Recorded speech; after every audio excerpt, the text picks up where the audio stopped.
Dernière session avant les vacances, session à Strasbourg du 3 au 6 juillet 2017 en plénière. Presque 25 dossiers différents, des dossiers classiques et des dossiers donc, qui sont finalisés. Tout d'abord un suivi des débats du Conseil européen de fin juin, du 22 au 23 juin, avec le président Juncker et avec Tusk sur la Russie, les sanctions à la Russie, la protection des citoyens face à la mondialisation, les problèmes d'immigration et de migration, et aussi la COP 21. Ensuite, comme à l'accoutumée, en début de semestre, nous allons accueillir la présidence estonienne avec le Premier ministre, M. Ratas, que j'ai eu le plaisir et l'honneur de rencontrer à Tallinn il y a 4 jours pour nos dossiers, notamment les dossiers de migration et les dossiers de cybersécurité et de terrorisme. Je pense que les priorités vont porter sur une des spécialités des Estoniens, c'est-à-dire le numérique, l'Europe du numérique, la libre circulation des données, la protection de nos données, et puis sans doute les thèmes traditionnels des présidents, c'est-à-dire l'environnement, la sécurité et la sûreté de l'Europe, la protection de l'Europe et aussi l'emploi.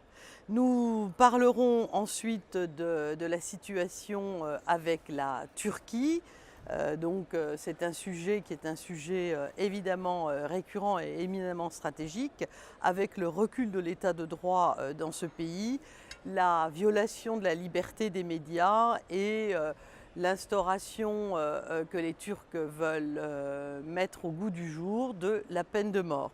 On parlera aussi d'un sujet plus particulier, enfin plus technique, plus proche des consommateurs, celui de la lutte contre l'obsolescence programmée des biens matériels, avec une résolution non législative en favorisant les mesures d'encouragement à la réparation de nos objets du quotidien, plutôt que de les jeter ou donc de les abandonner. On parlera santé à travers le constat de la recrudescence des épidémies de VIH, de tuberculose et d'hépatite C. Et on parlera aussi d'un sujet qui est suivi par mon collègue Jean-Marie Cavada et les collègues aussi de mon groupe parlementaire, donc des impôts que doivent payer les multinationales. Ça fait un peu un inventaire à l'après-vert, mais je vous donne dans l'ordre des débats tels qu'ils vont être programmés en plénière. Il y aura un temps très fort et sur lequel je reviendrai. Nous allons adopter la création d'une commission spéciale de lutte contre le terrorisme, une commission temporaire pour que les Européens facilitent, obligent davantage à l'échange d'informations, à constater les échecs, à constater aussi les succès pour mieux protéger les Européens contre ce fléau qu'est le terrorisme. Nous allons parler aussi des progrès et des financements de la lutte contre donc les problèmes liés aux migrations, donc avec un débat très important sur les causes profondes de la migration et avec un programme de l'Union européenne qui vise à mobiliser 44 milliards d'euros d'investissements privés en Afrique pour soutenir et investir, soutenir les économies de ces pays tiers pour essayer d'endiguer la volonté d'un certain nombre de citoyens du monde de changer de continent. Et donc en travaillant à lutter contre l'extrême pauvreté, contre les problèmes du changement climatique et en soutenant les petites entreprises responsables qui respectent les normes internationales.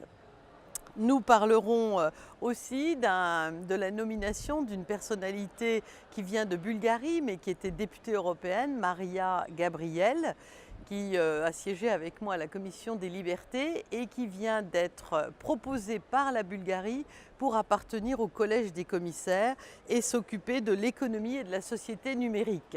Maria Gabriel devrait être donc désignée définitivement lors de cette plénière à travers un vote après une audition très technique et d'un niveau de qualification très élevé devant les différentes commissions qui sont concernées par son portefeuille qu'est la société numérique. On parlera du programme de travail pour l'année 2018 de la Commission européenne, on parlera budget, on parlera aussi budget pour aider les réfugiés avec des sommes, une enveloppe donc qui devrait être fléchée en fait pour l'aide dans les États membres à apporter aux réfugiés. Et on aura un débat, sans doute un de plus, me direz-vous, sur le siège du Parlement à Strasbourg, sur l'idée de siège unique. Vous savez que je suis pour un siège unique, mais pour un siège unique dont les travaux se situeraient à Strasbourg, puisque nous avons les équipements, nous avons les technologies pour entrer en relation avec l'ensemble du monde et aussi avec la Commission ou le Conseil.